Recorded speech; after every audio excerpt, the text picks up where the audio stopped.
Good afternoon. I'm Walter Shorenstein, a fellow San Franciscan of our good friend Willie Brown, and I'm pleased and honored that Willie could join us today.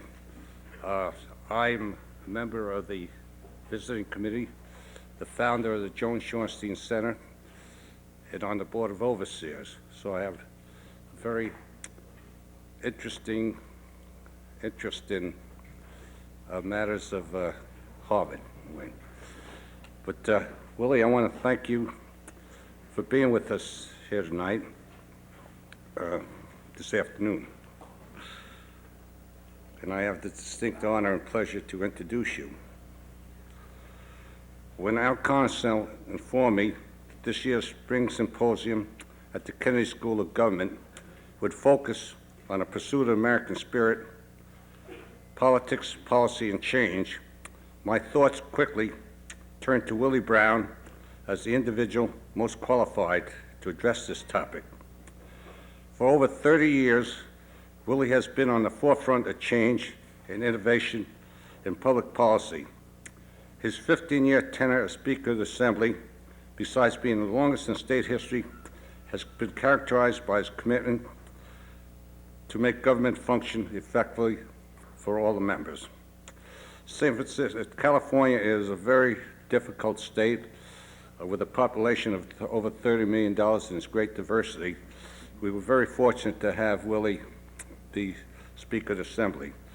He's truly a skilled legislator, a great politician in the finest sense of the word, highly intelligent, a master at what he does. He's been honored again and again for his work on behalf of minorities, the poor, and the disabled, for his commitment to children and to public education, and for his dedication to promoting harmony and understanding amongst California's many diverse ethnic communities. He has led the debate in California on such issues as universal health care and clean air policy, and passed legislation to strengthen the state's fight against AIDS. Willie's unique understanding of the potential and limitations of state government makes his insight on the current climate of change particularly important. And his personal dedication to pursuit of the American spirit makes him the most appropriate speaker today. Please join me in welcoming my good friend, Willie Brown.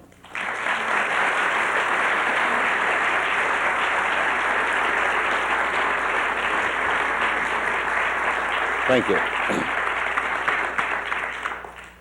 Walter, thank you very much for your kind and gracious introduction. Let me say to all of you who are assembled herein, I flew out from San Francisco 10 o'clock last evening, landing in Boston about 6:30, 6:45. I don't often take the red eye, but because of the volatility of the political situation in California, I don't dare leave the state.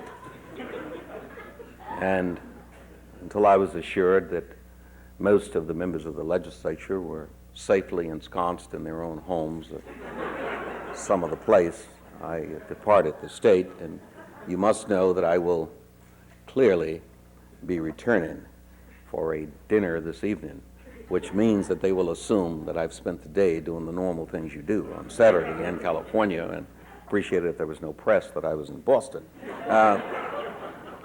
For those of you who also know that you've been, I suppose, reading, and before I go into the things that I want to say at this event, there are two subject matters that I want to cover, so it eliminates your need to have to ask a question about it.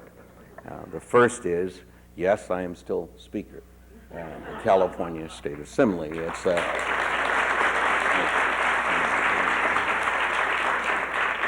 and of course you ask, how could that be under the circumstances? I'm not exactly sure that it's explainable, because the statute is not yet run on the relationships developed as a result of this. But I got to tell you that it was fun to do. I love the fact that my colleagues on the Republican side in California had prepared a place for themselves and an appropriate burial ground for me between November 8th and December 5th. We have a strange organizational process, as you would guess, in California, but you get elected on November 8th, and the so-called Republican Revolution took place in this country, and as well as California. We went from a 47-33 split with Democrats in control to a 41-39 split with Republicans numerically, allegedly in control. And the election for my job would take place on the 5th of December. In between the 8th and the 5th of December, some interesting things occurred, some conversations took place, and the results were that when the vote was counted, it was 40 of them and 40 of us. And any time that the champion has a draw, it goes, you keep the title. And as a result of that, I kept the title. Now you should also know that the Republicans are trying to re-alter things. They have initiated a recall of the man who crossed the line and showed the wisdom of Lincoln and voted for me. On May 16th, the vote will be taken on whether or not he should continue. And California is a strange political organization. You can get elected on, let's say, November 8th and get sworn in on December 5th, and they can recall you on December 5th, if they so choose to do. You would think recalls ought to be based on some conduct while in public office, and there ought to be some, what you would say, a period of at least 100 days before you are looked at for recall purposes, but not in California. So the volatility of that situation reflects itself in how it's organized, and so on May 16th there will be an election to replace, to attempt to replace Mr. Horcher, and the chances are, about 50-50 that they'll get him, which means that I obviously am spending some time with some other Republicans. In the world of blackjack, it's called insurance against the possibility that the person may get blackjack. Now, this third thing that I know one of you are going to ask me about, and I got to tell you that I have an ultimate commitment, as demonstrated by the fact that I'm here, to affirmative action. And I don't mean that in any negative sense of the word. I just got to tell you that my commitment was really tested last evening when I walked on the plane. I arrived at the airport a little earlier than I had originally anticipated, and they were not loading immediately, but when they saw me and the airport personnel or supporters of mine, they ushered me on earlier than they do the normal people, including ahead of most of the crew. And in this case, I chatted with the onboard personnel for a few minutes, and on the plane steps this very charming woman in not a stewardess's uniform, but in a different uniform. I assumed she was traveling with us, and I was told no, she is the co-pilot. And of course I acknowledged her existence and was very appreciative to see that United was moving ahead. And then of course, immediately following her was this gentleman of my color, much larger. He looked like a linebacker for the Packers or someplace, and he had on a full uniform with lots of scrambled eggs on top of his cap. And I inquired as to who he was, and she advised me that he was the pilot. Well, a woman co-pilot and an African-American pilot. Now I am committed to the idea that, people ought to be allowed to do everything that their skills and their ability would allow them to do. But I was not sure that I was ready to be on that plane with a complete cadre of persons reflecting United's affirmative action commitment. And I wondered, frankly, aloud, where did they get their training? What the circumstances were surrounding their training. But in view of all of the debate that's going on affirmative action and my central role in that debate, I thought it, probably ultimately counterproductive that if I took the American Airlines plane that left at 10:10, I still could keep my commitment to Walter. But I stayed on the plane, and I assume you'll say, well, you really do have a firm commitment. No, I noticed all the other passengers, and I was the only racial minority passenger on the plane of about 210 or 15 people. And I knew the Lord wouldn't kill that many white people to get to me. So I was perfectly comfortable. I was perfectly comfortable that I would be okay on this flight. So you see, my commitment to affirmative action is practical as well as flexible, but the commitment is there, and I stand before you as a person totally committed.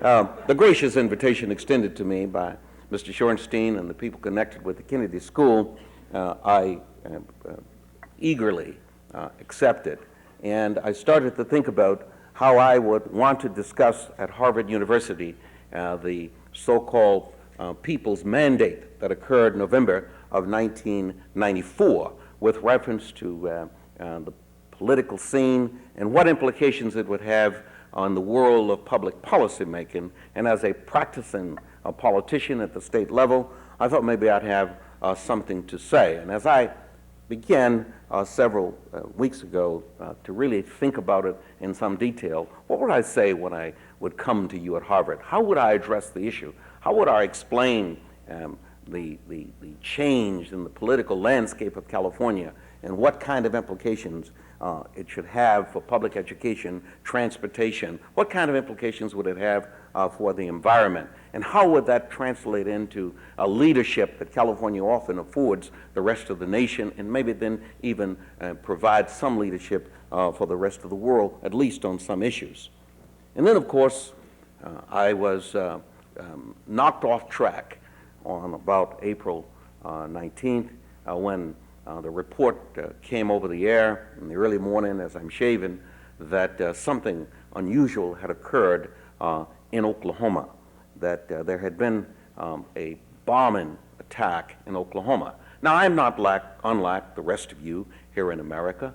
I have been an observer of activities and programs and policies and a reader of news accounts of things occurring in all parts of the world, and I'm pretty comfortable that, just as you are probably, that the concept in the last 20 years or so of terrorism, and it's occurring in the Middle East, it's occurring in Germany, occurring in London, occurring in Paris, and all those places, and that it's so distant from anything connected to this country that there's no way terrorist tactics and terrorist programs would ever happen in this country, in spite of the fact that we lived through the brief period of the weather persons and the weather men in those days, but politically correct as weather persons and the anti-Vietnam demonstrators. There was nothing that would come to the level in America of making us conscious of the potential for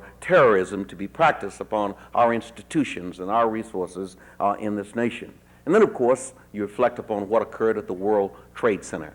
All of this is foreign to us. It was always perpetrated by foreigners. It was always originated with Middle Eastern types. It was always somebody far beyond anything that we could conceptualize. Even when Flight 102 was blown up, we knew exactly, and we were comfortable that all these spin doctors who described it to us kept us safe and secure from any prospect that such conditions could visit themselves upon us here in America. And then, of course, we had gone through the process of having victims in America, and those who had gone outside of this country, hostages in Lebanon and places of that nature. Still, it was distant. Still, it was something far beyond anything that was homegrown, anything that was right next door, anything that we could ultimately touch. And then the World Trade Center.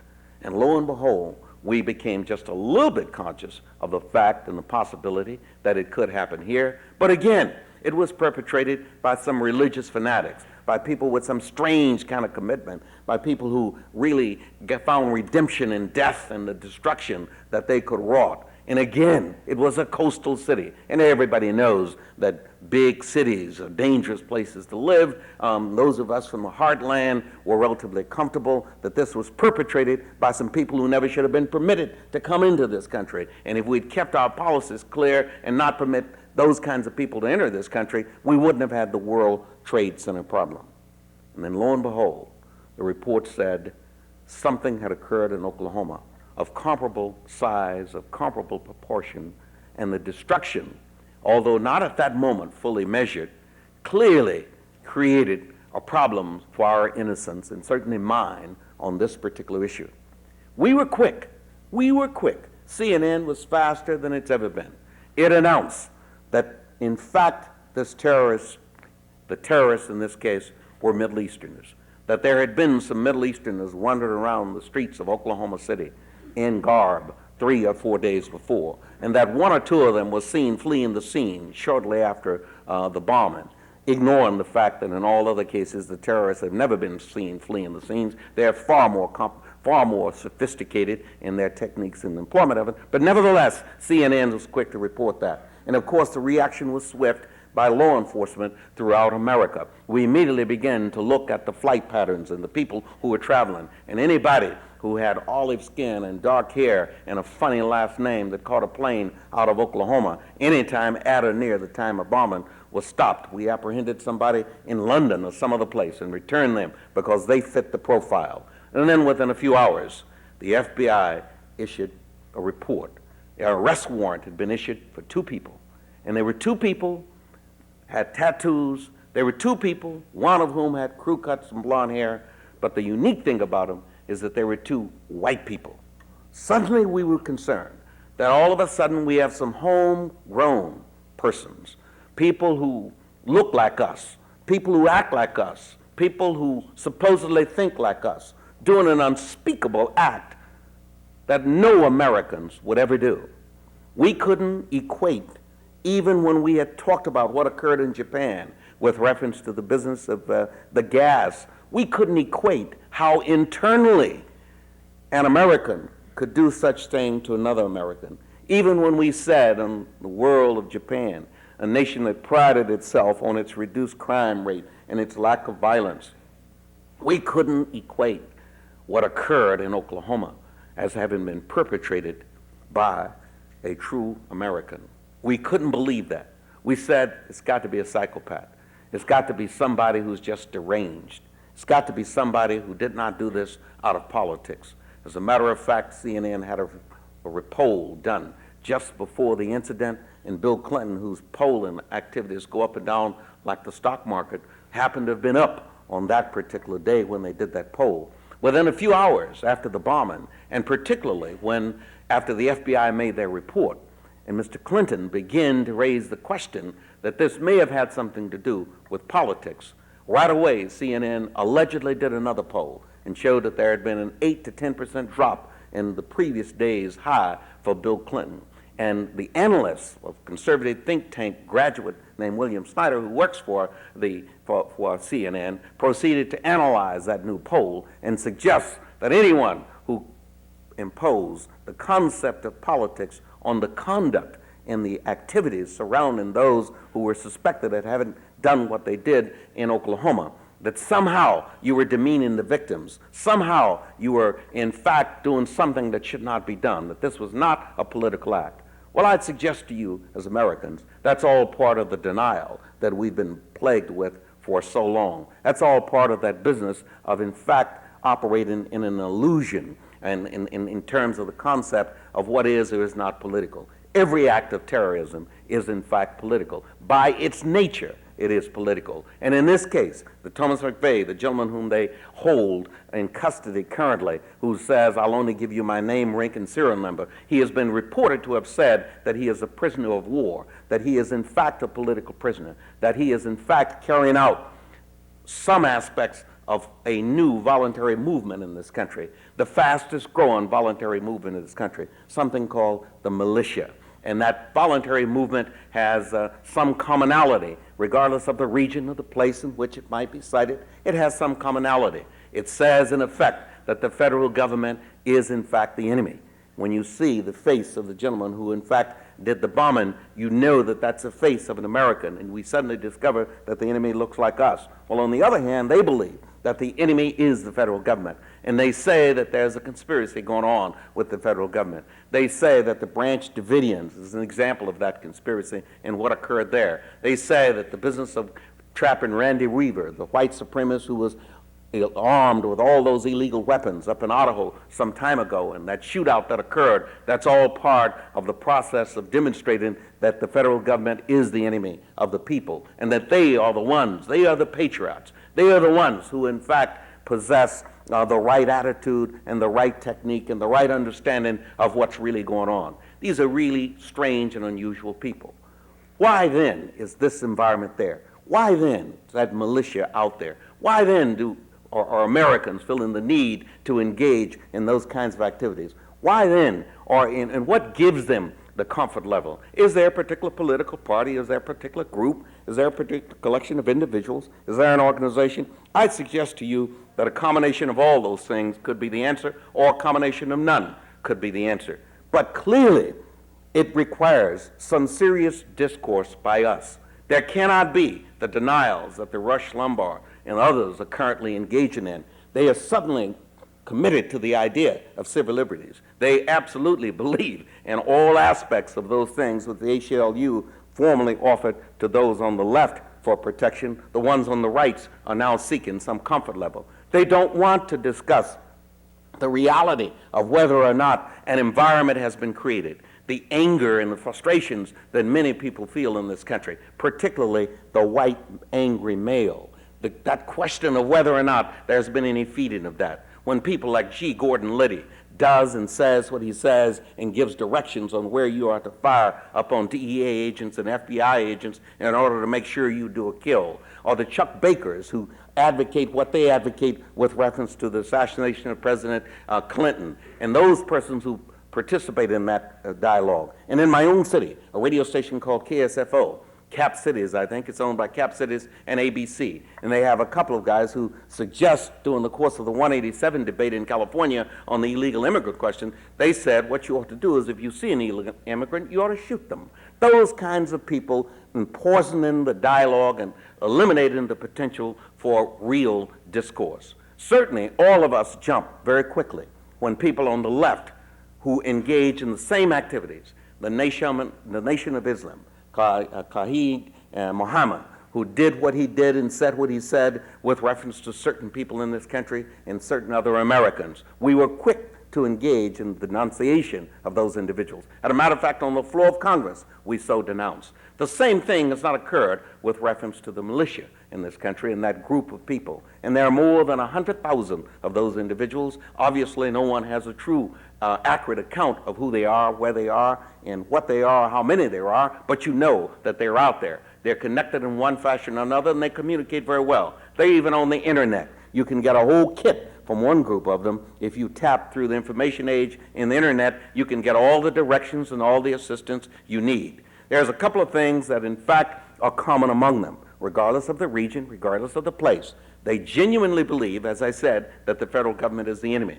They come up with some cockamamie beliefs that there is a fleet of black helicopters hovering over the cities of America, put there for the purpose of on one of these days literally causing all the rights and privileges and the freedom we enjoy to be taken away. They believe that there are concentration camps being readied for people like themselves to be incarcerated in. They believe that the whole concept of gun control is a part of that. They believe that they shouldn't cooperate at all by paying taxes and having driver's license and having license plates on their automobiles. They believe a whole series of crazy things of that nature, including the potential for Russian troops lined up either in Mexico or Canada waiting to come invade. They believe that the agenda of our government is such that we intend to turn over the U.S. government and its whole operation to the UN. We intend to abolish the states, turn this place into regional operations and regional facilities with martial law being imposed in each one of the respective regions.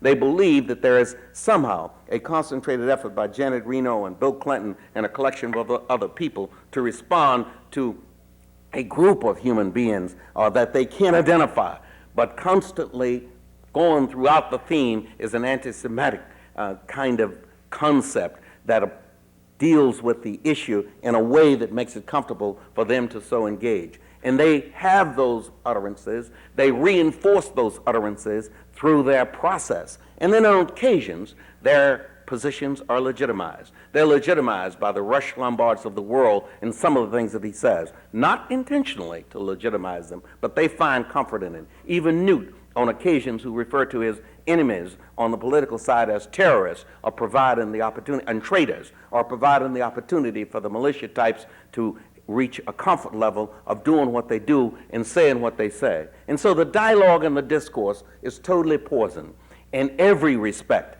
It's poisoned in a way in which it makes it difficult for real quality politicians to engage in the kinds of activities that might relieve some of the misery.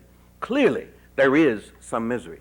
That misery is rooted in the fact that we have changed the nature of the workplace. We've changed the nature of the delivery system in this nation. You no longer can go to Harvard University, anticipate graduating from Harvard University, receiving a degree, getting a job, and staying with that particular employer for the remainder of your career. Now you're in a process where you may change careers 2 or 3 times, and you certainly change employers several times. We no longer have this vast pool of people we carry for productivity purposes. We're on a project-by-project basis in many cases. And of course, the real income has dramatically either capped or begin to subside, and in many cases, the subsiding has come to the point where other persons have to, in fact, go to work. And in many cases, those who've gone to work and the still subsiding of the income and the ability to do the purchasing and acquire the things one needs just for maintenance purposes, just for survival purposes, all of a sudden there's nobody else to go to work.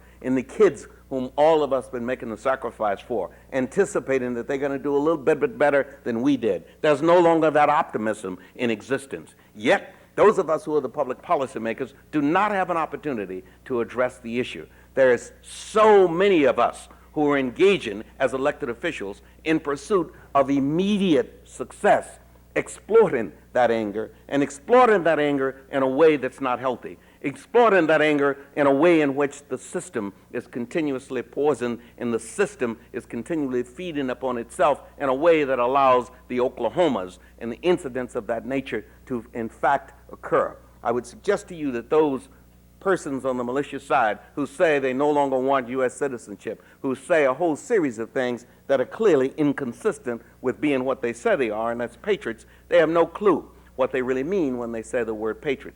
They know that somehow what they're doing is counterproductive, but nevertheless they continue to do it because there is a level of comfort being provided. They know that the business of their no longer having the job that they formerly had. And if you saw the movie Falling Down, you see a clear example of that. In that movie of some 3 or 4 or 5 years ago, it was about Michael Douglas, who was portraying an aerospace worker who had been ripped out, so to speak. The downsizing of the economy as it relates to the military and the defense system in California had cost him his job. And in the process of costing him his job, he was looking about to blame somebody. He was carrying on the illusion that he still had a job. He ultimately, in his rage and his anger and his anguish, began to strike out. And he became obviously psychotic to the point where he began to use an automatic weapon to take it out on in that circumstances, Latinas in California,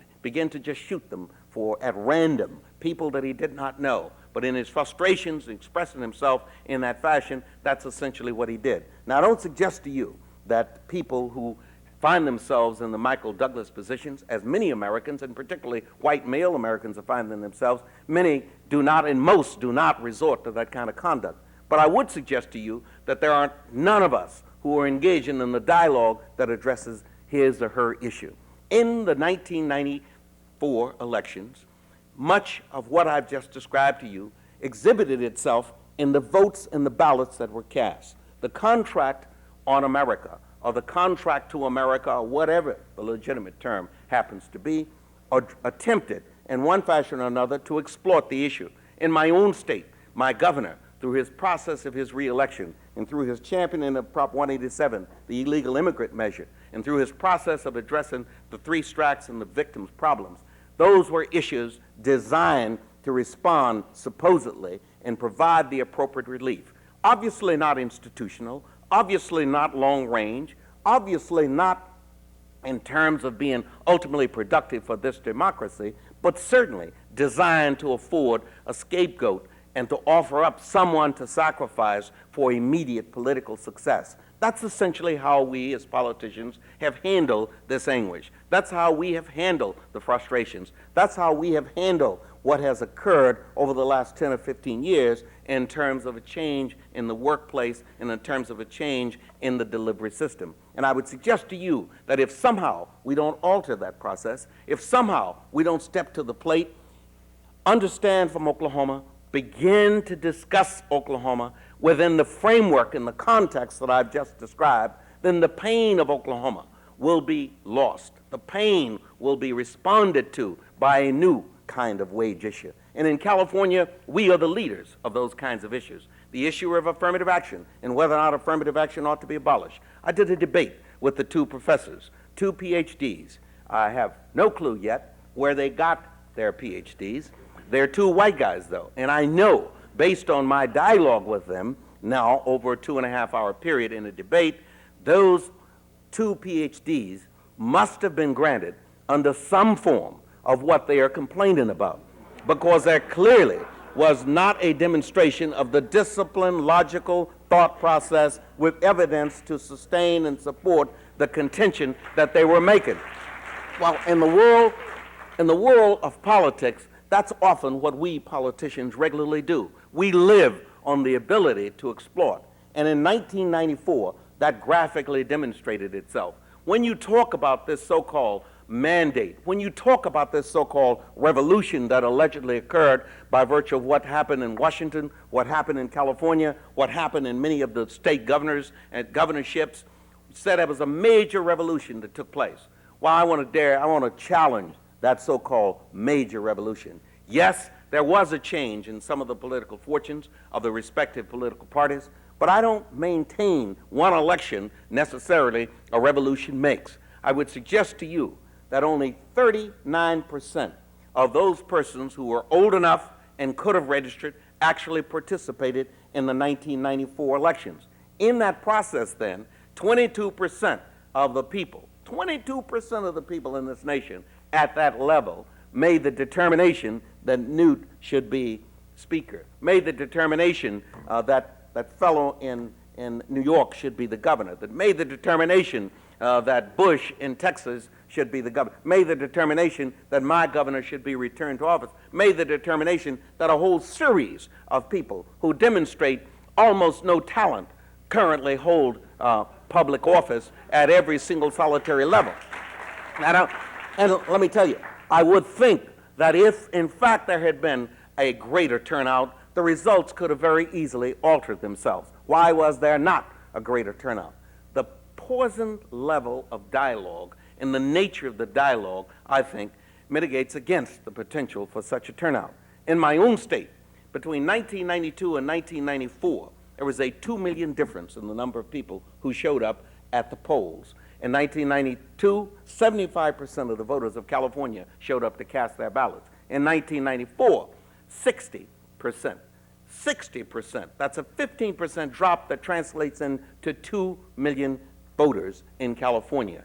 And on the side of those who are most likely in need of government programs and good quality humanistic government policies, their numbers were just appalling. In my own community, the African American community, as I describe my own community in California, the numbers were somewhere below 50%, and in many of the totally African American neighborhoods and districts, it was below 35%. So I would suggest to you that until it's such time that there's something in the neighborhood of 70, 80% participation, you can't assign to the end result some major revolution. And you cannot clearly assume that those who've been elected do constitute the patriots, that those who are in fact in these so-called militias are the patriots. You know, that term is used in a way that liberals many times don't like to identify. Well, I am a liberal and I love to identify with it. I know that when you use it here, and I think you have a holiday in this region, because Lexington and Concord and April, and whatever year it was, and they did some interesting stuff, and the Patriots showed up, and you celebrate what they in fact did, and it was with great honor. And then the man whose name this school bears, Mr. Kennedy, and President Kennedy, I would think when he called us to service in this nation, when he suggested that we ought to be about doing something for this country, it was the height of what you would think a patriot really ought to be. I don't think then that term is being appropriately applied to those who represent the kind of things that I've described, some of which occurred in November of 1994, some which occurred in April in Oklahoma City, and some which will continue to occur. I would suggest to you that as a society and as a group of people, we had better begin to engage in the dialogue, whether we're on the right or whether we're on the left, whether we're Jeffries out of New York who preaches separatism at the City College of New York, or whether we are one of the talk show hosts who would suggest to you in the shortwave relationships that they have that you ought to be disobedient and in defiance of your government. I would suggest to you that both of those individuals neither of those individuals should be allowed to define what the real public policy agenda ought to be. And to the extent that we don't permit them to do that, to the extent that we don't permit their influence to be so exercised by virtue of the reduced number of people participating in the process, we may be able to elevate the level of dialogue and the level of public policy making that will be designed to ensure the full participation of all of us in every provision of that marvelous document called the Constitution of the United States and the employment and the implementation thereof. That's where I am on the public policy agenda of this nation, and that's my view on what the so-called revolution and the mandate that the people afforded us in 1994, and what I suspect will be the end result if somehow some of the things that I said are not put in place by all public policymakers, whether they be right, left, Republicans, or Democrats. Thank you very much.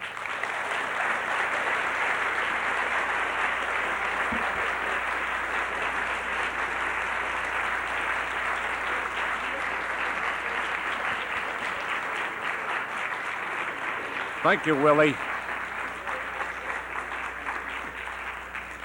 I knew that when I suggested that you appear here, that you would give the kind of talk that we all should take heed of.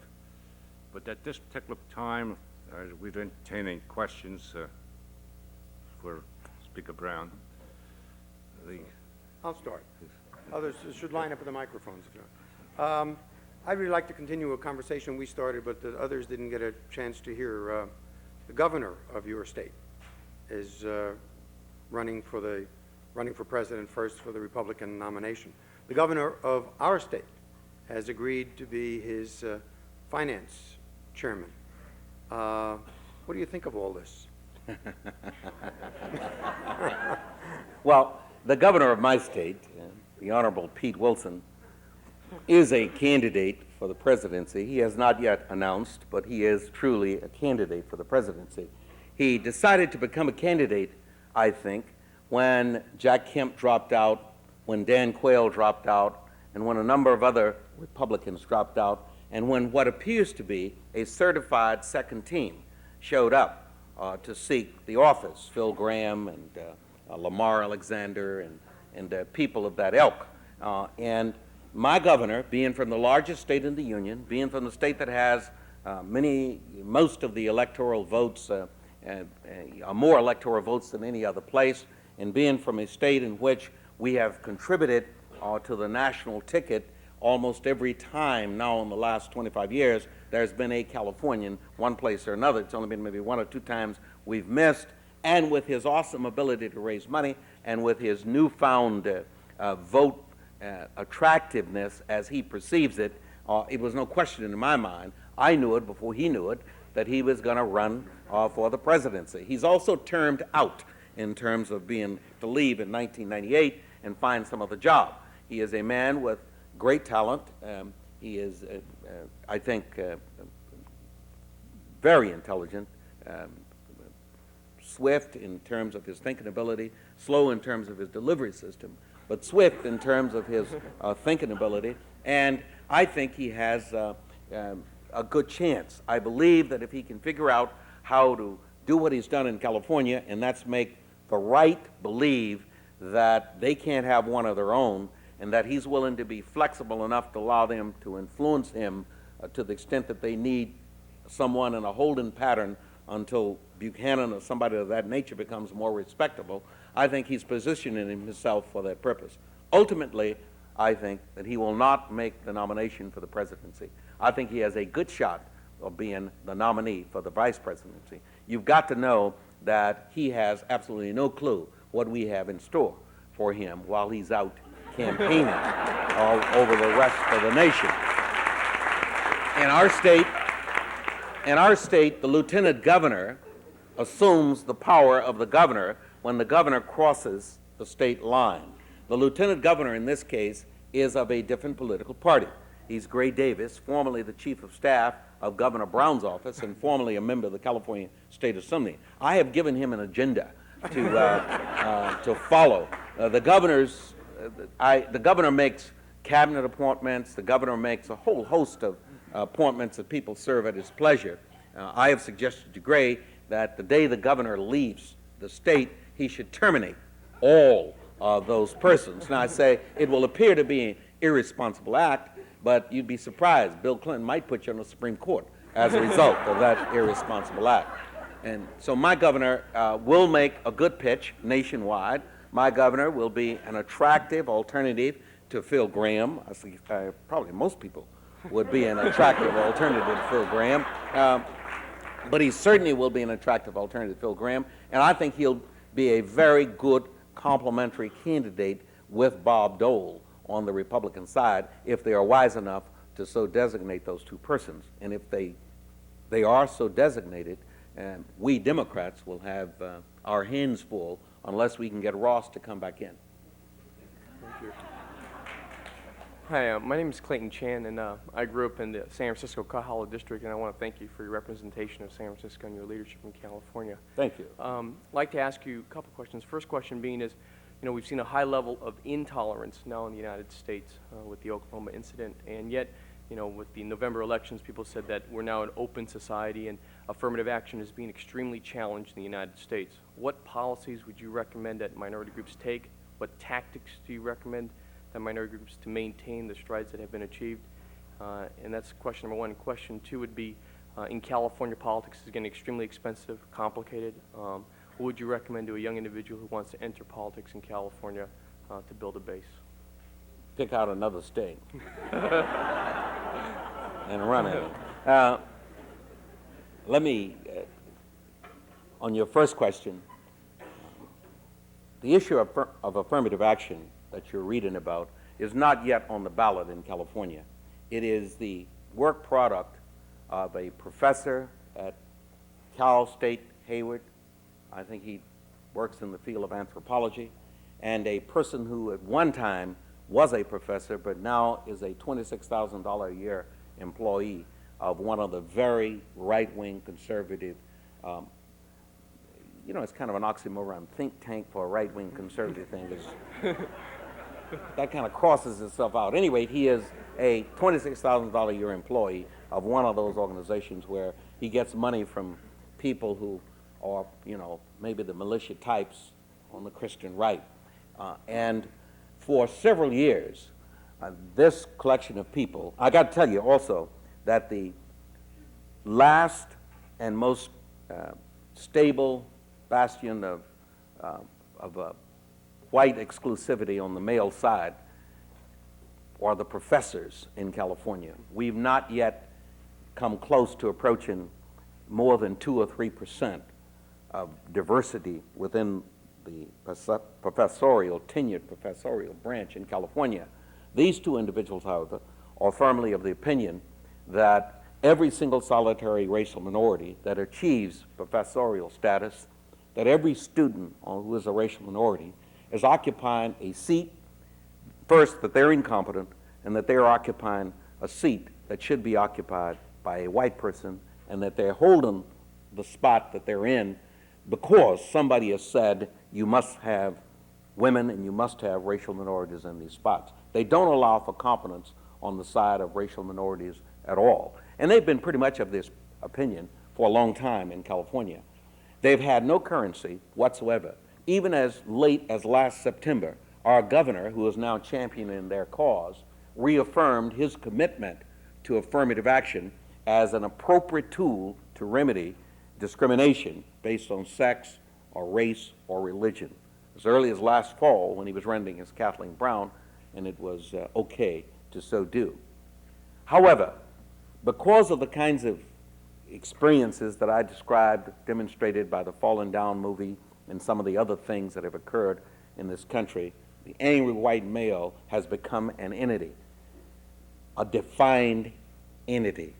And my governor and others, including these two professors, are attempting to address the ills of that entity, of whatever that entity claims happens to be his or her ills. The Jesse Helms commercial of the white hand with the pink slip and the word saying that this pink slip was given to me and I lost my job because it was taken and given to some racial minority. And all these phony examples that are offered, I believe that the best tool that racial minorities and women can use to address this issue would be the facts and the information and the knowledge. In the debate that I described a little bit earlier, what I did was question and answer, and the format was we were allowed to question those two professors and they were allowed to question me. I took them through chapter and verse of their lives, and at no point during the course of their lives did either one of them experience, so they say, except one, any evidence of discrimination where they lost out to some unqualified racial minority. The same goes for their knowledge of anyone else whom they personally knew. The same goes for any other factual evidence. They finally reduced themselves to saying, we don't have any evidence with us, but the next time you see us, we will have. It was a very conservative audience. It was, I don't know, I think it was the Federalist Society or some other similar organization in which I was appearing for that debate purposes. And it was so dramatic in terms of a lack of supportive data that it became clear that the strength of what this is about is exactly that. If we can get the information out there, if we can get rational debate and dialogue going on the issue, I would guess that most Americans are of goodwill. Even the angry white guys don't want to be accused, in most cases, of being purely unadulterated racist, because without some evidence of absolutely outrageous, offensive examples of an abuse of affirmative action as a remedy, they can't sustain building into the Constitution, as they would attempt to do if they decide to put it on the ballot, a bar against the use of it. My guess is the Republican Party and my governor looking for the next level. 187, the illegal immigrants was the first issue. The next will be affirmative action, and if they succeed in that, I don't know what scapegoat they'll use. Maybe it'll be Wall Street. Maybe it'll be the Eastern universities. Maybe it will be the rich people who are not part of their group. Or maybe it will be people who have slightly balding hair and gray temples and wear polka dot ties. And who knows what they will do, but they'll always be looking for the next issue to divide the public. I would guess that on this affirmative action, if we make the proper stand, if we put the proper face and make the case that I think will make the abolition of affirmative action by the initiative process in California will not succeed. On the question of where you should run for public office, I was very serious. I don't think I'd run in California if I was just starting out. I think I'd find a little place like, I don't know, Oregon, some place that is a bit more civilized and less, and Arkansas, if you really want, as she said, Mississippi. There are places where you can go and get elected. Mississippi might be a good spot with all those blacks down there, and if we could ever put together a black-white coalition, we could actually capture Mississippi. It may be my only shot at governor. Speaker Brown, welcome to Massachusetts. I hope you'll come back often when you have more time. I heard a very remarkable talk at Harvard Law School by Louis Sohn, who was probably the first person to teach a human rights course at a law school. He knew Franklin Delano Roosevelt very well, and also his wife Eleanor, and he spoke about the the four freedoms and just what they meant to Franklin Delano Roosevelt. Freedom of speech, freedom of worship, freedom from want, freedom from fear. I think we have to apply that both abroad in places like East Timor. We seem to have a double standard. If a country like China is communist, we're very strict on human rights. But if a nation is our ally, like Indonesia, we tend to look the other way. And domestically, we have a situation like the O.J. Simpson trial. I don't know to what extent the prosecutors and other officials whose conduct has shocked millions of people in this country, racism and incompetence, I don't know to what extent those people are appointed by Pete Wilson, or I wonder if we're getting a preview there of what a Pete Wilson presidency would be like. I'd like to ask you as a Californian, what you think whether Dianne Feinstein would make a good president, if she might not be the strongest presidential candidate in 1996. We've had the last 42 presidents have been white males. Might Dianne Feinstein be the first woman? Isn't Dianne supporting Frank Jordan for re-election? Dianne Feinstein is our U.S. Senator, and she came close to not being a U.S. Senator. Michael Huffington actually lost the Senate race in the last 2.5 weeks by having himself exposed to having a person working in his household who had not been appropriately registered, et cetera, et cetera, et cetera. And he only lost for that reason. He spent $35 million or so pursuing that job, and he could have very easily have defeated Dianne Feinstein. That shows you, the young man who asked me about money in politics, that shows you what money can really do. You give me enough money, and I can elect almost anybody in this country. And the nature of how we, if you can do the kind of commercials that Michael Jordan does and people like that, and you can really reduce politics to that level, you can pretty much twist the body politic into finding you as attractive as ivory snow. And Dianne ran up against that. Dianne is a formidable candidate and would make a formidable candidate for the presidency, but I'm for Bill Clinton in 1996, and then I'm for Hillary after that. And so Dianne is going to have to wait a while. Good afternoon. My name is Jose Solori. I'm a second-year student here at the Kennedy School of California, and it's a pleasure and honor to have you here. It seems that term limits may unfortunately end your tenure as speakership. I'm wondering whether you think term limits will be a permanent condition in California, and secondly, whether if you are pushed out by term limits, whether you might make a run at the mayorship of San Francisco, or what's in store. Well, let me first let me respond by telling you that for now 3 months I have been diligently working to make myself eligible to be a candidate for the mayorship of San Francisco. I've actually gone and am going through the process.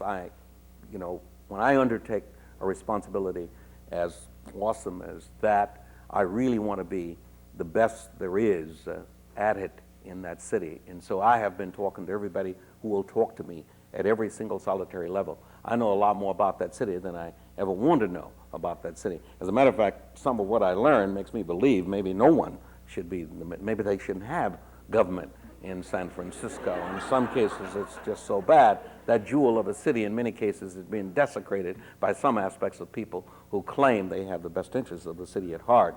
And so I'm working through that process, and if I had to guess, I would tell you that as I go about the next 18 to 20 days of completing my due diligence efforts, someone's going to have to talk me out of it, because what I've learned over the last 90 days makes me believe that it may not be a bad idea for Willie Brown to be the mayor of San Francisco. And then the question is, can I win? I don't know whether or not I could win. I assume that I can win, but you've got to know that that city is made up of some unusual kind of voters. Participation daily by everybody, including the homeless, and every public policy decision is a valued thing for them in San Francisco. I don't think in those veins. I don't tolerate, that kind of, I'm kind of semi-dictatorial, but not, I do consult, but the decision has to stop somewhere. And so I'm going to have a difficult time faking it as I go about the process of pursuing the mayorship. There's no question. And I'm going to do a lot of unlearning of what I have done at the state level to be relevant and comfortable for San Franciscans. And then there is an incumbent mayor who was a former police chief, and everybody, not everybody, but lots of people really like him. They think he's ineffective as all hell, but he's not unpleasant. And that always is a problem for me. I'm effective but unpleasant. And so there are lots of ifs still left to be resolved, but the mayorship is in my radar scope. And over the next several days, 17, 18 days, I will be appropriately responding. As a matter of fact, we've actually set May 17th. That's Brown versus the Board of Education, you know, the time that this country was liberated from Plessy versus Ferguson. We intend to announce maybe, and if I do announce, it will be to liberate San Francisco from its current doldrums, and I hope just as dramatic a change in the delivery system. On the question of term limits, yes, term limits in 1990 were enacted by the direct vote of the people through the initiative process in California, and I was the poster child as to why you should have term limits. They've tried every other technique to get rid of me in California, and they have not succeeded. And you know, if I'm really as evil and mischievous as they claim that I am, I will not run for mayor of San Francisco. I will stay as speaker. Now, how will I do that? There's a little provision in the Constitution that says you don't have to be a member of the House to be speaker. And they don't know about that provision, but I'm working diligently for that option. And wouldn't it be just awful for those right-wing, terrible know-nothings if I woke up and they woke up one morning and they thought it's finally over and they see me being sworn in on television as the continuing Speaker of the California State Assembly? I am almost certain that the mystery that now surrounds my current holding this job would just grow into proportions beyond even my ego quest. Thank you and good luck. It is a privilege and an honor to hear you here in Cambridge, Massachusetts, and I'm glad we can start a dialogue and conversation. I'm Catherine Hung. I'm getting a Master's of Education here, also from California, and I was there during the Prop 187 outbreak, where I know that there's been tremendous public opposition to the measure, and you know, for very good reason. But how would you explain whether it's a political, whether there's a political factor, or if there are other issues involved, but how would you explain the staggering statistic that out of all the voter turnout, most of the ethnic minority groups, whether they're Latinos, Asian Americans, African Americans, voted overwhelmingly in favor of Prop 187? I'm interested in your perspectives. I would simply tell you that, not unlike the rest of the body politic, racial minorities are no different on those kind of issues than the rest of the body politic. They really genuinely believe, if they didn't get the job, that if there were not so many foreigners, regardless of ethnicity, they may have had a shot. They really buy into what they see on television. The people who conducted the campaign did a very poor job. One of the single worst incidents was a massive parade or rally or march in Southern California in which the flag of Mexico and the UFW flag were the flags being waved by hundreds of students, and at the critical moment there was actually a burning of an American flag, and the whole symbol of that was totally anti-American. Racial minorities respond the same way everybody else responded or to that, and so there's no doubt in my mind that one-on-one, given the opportunity to review and evaluate who you are and what you are, the proper decision would be made. But when the lynch mob starts, as was the case with 3 Stracks, when the lynch mob starts, as was the case with 187, there's no way to stop it. Fortunately, on the affirmative action side, the efforts to produce the lynch mob has started sufficiently in advance, so there's an opportunity to defang with information the lynch mob. And I would guess that the public opinion polls, which now in some cases reflect something similar with reference to affirmative action, is slowly but surely unraveling as the flow of information is forthcoming. My guess is the same thing would have been the case with reference to 187, given the proper time period in which we could engage in dialogue. And don't forget, this country has a long history of immigrant bashing. We've been doing that. Every generation gets involved in that one way or another. We went through it in California with reference to the Chinese. We went through it in the Second World War with reference to the Japanese. We've gone through it in a series of other places in this country. There were signs, Irish need not apply. There were all kinds of things that have occurred in this country with reference to immigrant bashing. So not unlike racial discrimination, it's totally American in many cases to engage in immigrant bashing. It's equally as un-American to deny it. It's the same goes on the race issue. So I'm not surprised of the numbers of which you speak. Thank you. Hello, Mr. Speaker. My name is Jamal Akhenaten, and actually I participated in your Jess Unruh Assembly Fellowship there in California and have admired your leadership since then. My first question deals with the motor voter bill. Do you think that it could actually benefit the Democrats, and moreover, how could it be implemented in other states such as Massachusetts? And secondly, dealing with mandatory sentencing. It's something that came out as a great idea. However, it appears to have turned into racist policy, which is triggered towards African Americans in particular. What are your opinions on those? Well, on the motor voter issue, in my own state, my governor has chosen not to implement the motor voter law as required by the federal government. He has done so on the assumption that the people who would be registering in the various governmental facilities that are there would probably end up being Democrats, and he doesn't want that to happen. He doesn't want the rolls to increase and thereby be to his disadvantage. The Republicans in my state have always been for restricted access to the ballot box on the theory that they are slowly but surely decreasing in number. They, in California, are ahead of the curve in that regard. It'll be maybe within the next 2 decades, this nation will find Anglos in the minority. Within the next several years in California, just at the turn of the century or shortly thereafter, Anglos will be down to something in the neighborhood of under 50%.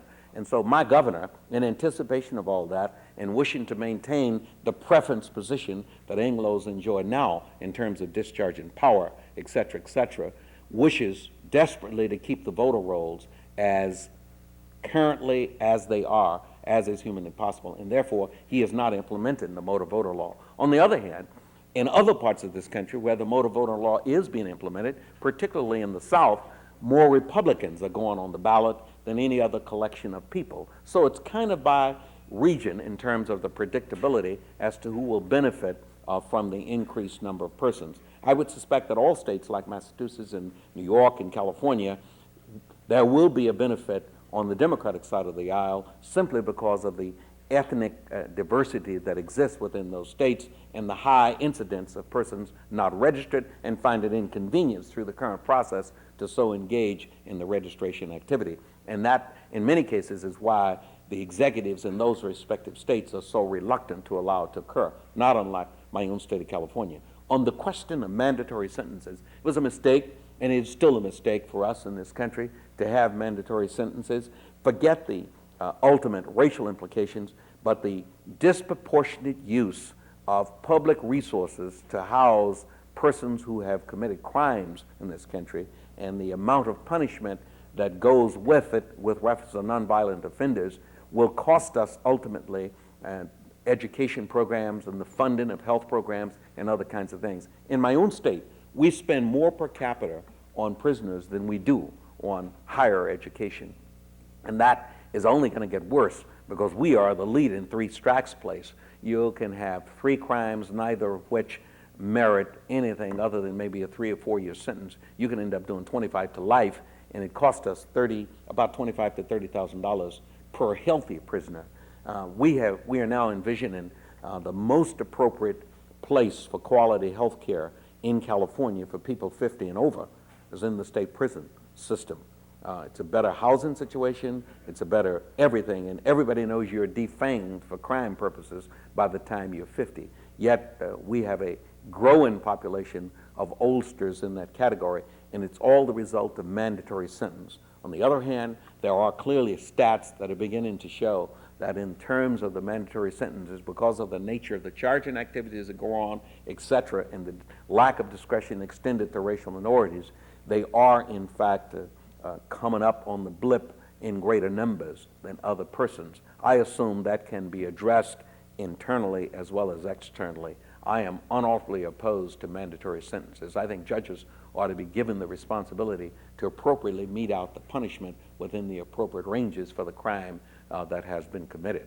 And I am obviously, as every other citizen, opposed to anyone who engages in the violent and terrible activities from ever being returned to the streets. Whereas on the other hand, white-collar criminals ought to be required to pay for 10 students at Harvard with reference to their skills and their ability, and that'll be a hell of a lot greater contribution and rehabilitation than anything else they could do, rather than me confining them like Keating is in jail at an enormous cost annually, and he's a librarian at some place. Well, that's a misuse of Mr. Keating ought to be required to pay back every nickel that he manipulated and produced, and then some. He ought to pick up the cost of the homeless in San Francisco for the next 2 years as part of his punishment. That would make more sense, I think, than some of the things we currently do. But under mandatory sentence, we don't have that option. Good afternoon, sir. My name is Genevieve Siri, and I'm a first-year student at the Kennedy School. I'm also a fellow Californian, my family having immigrated from Laos in 1976. I'd like You to... have more Californians at Harvard. Dean, I'm really impressed. I hope that they're waiving out-of-state tuition. Go ahead. I'd like to applaud you for your political courage and morality for speaking out in favor of affirmative action for retaining it, given your precarious position last fall. My question deals with the misery you've addressed in your speech here. I was wondering, how do you believe you can personally sway or create the dialogue to address the anger or the misery so that passage of the California Civil Rights Initiative will not occur? All right, I'm not sure that I can, within the context of responding to the ills of declining income, the non-availability of jobs, and the lack of security on jobs you may have or the career, I'm not sure that within the context of the debate on affirmative action, I can effectively address that issue. I think I'm going to be reduced in the arguments on affirmative action to disproving the contentions as to why we ought to modify it without any evidence. I do think, on the other hand, that I have a responsibility to engage in the public policy decisions that will ultimately, on an institutional basis, change the outlook and the prospects for people at every employment level, at every educational level, etc. And I think I do that by creating a working relationship between labor organizations, between business and government, reducing the hostility and the differences that exist, and then adding the educational institutions, and the four together combine to begin to produce a sufficient number of opportunities and jobs that are on the productive side for people in this country, whether it be through the retraining programs, whether it be through some form of greater tax incentives for higher personnel use rather than machines. Those kinds of things are public policy issues that I'd like to engage in. I don't think that dialogue is going to be persuasive within the context of the affirmative action measure. Thank you. Next question. Speaker Brown, I'm also from California, from La Puente, California. It's kind of a frightening picture you're painting of California and also the nation at the present moment, but my mom always told me to look on the bright side. And one of the things that I read in the recent New York Times was that citizenship applications for Los Angeles and for Texas and for other parts who've been affected by this immigrant bash and also by the tensions in the fiscal between legal permanent residents and the relationship with the state. My parents, after being here for 20-something years, recently became American citizens, and a lot of my family members have started to apply for citizenship. What can the state of California do? What can you do in order to facilitate this process, in order to have these individuals become part of the political process, in order for we can have greater political participation and higher rates, and maybe do have these things turn up in politics? Well, the state of California must be in the Democratic column in 1996. In order to do that, we're going to have to duplicate what we did in the Michael Dukakis election in 1988. He just reminded me that we had 13,000 just on the Democratic side precinct captains. That is just the tip of the iceberg of what we actually did. We actually had a massive voter registration that preceded that. We also had not as effective an absentee ballot program as we should have had. We clearly, in 1996, must move to a grassroots operation that would dwarf anything that was ever envisioned by Ross Perot and the movement that he started in this country. In California, we absolutely have to do that. And how are we planning to do that? All of the people that you're talking about, or many of the people that you're talking about that are showing up at the Immigration and Naturalization Office for purposes of securing papers, and believe me, they are months and weeks behind the process, and there are so many people making applications. Somebody told me it's more than 1,000 new applicants every day for the last several months. Since and November. and that has been just absolutely staggering. We are standing at the end of the line, literally trying to pick them up for purposes of seeing if we can't, when they are sworn in, see if we can't get them immediately registered to vote. And we're going to start a process which Walter and others who have been so generous to the Democrats in the past are going to help finance. And we're going to see that, in fact, the kind of program that I've described that we commenced in the Dukakis years will reflect itself. And we anticipate not reaching 75% as we did in 1992 in terms of turnout, but going somewhere in the high 80s, if not the low 90s.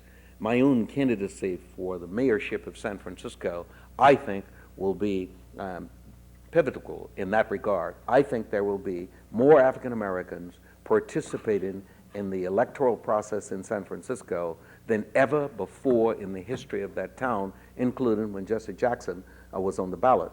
And I suspect that we'll do personalities of that nature all over the state of California under the term limit concept. So many new people are able to so participate that we actually are going to have to look around for self-starters and people who already have some name recognition. And in that process, there will be symbols and heroes that will step up to the plate. A combination of the organizing and the combination of the personalities may produce the numbers of which I speak. And believe me, every time we go up in the percentage of numbers, the angry white male has maxed. 65% of the body politic who voted last time around fit that category. In 1992, only about 50% fit that category. Believe me, to the extent that we increase the numbers of turnout, we reduce the numbers of that influence, and the ultimate result will be we will be able to begin to effectively address the issues not only of immigrants and recent immigrants, racial minorities and women, but the angry white male as well. Thank all of you very much.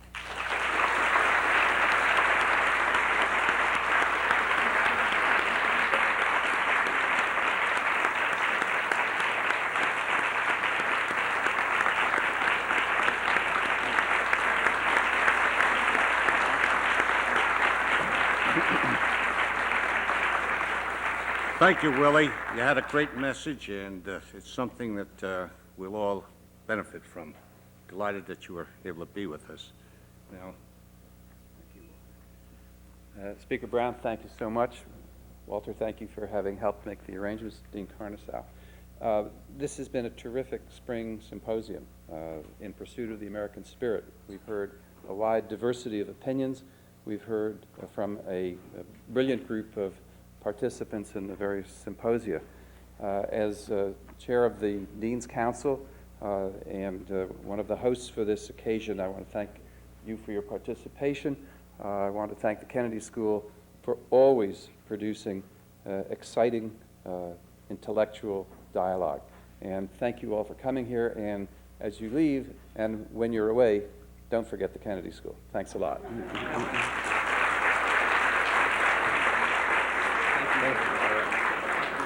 All right.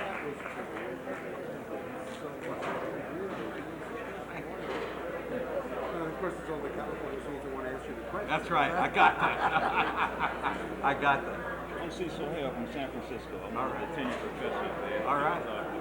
All right. I'm here this year. I'm graduating this year with another degree.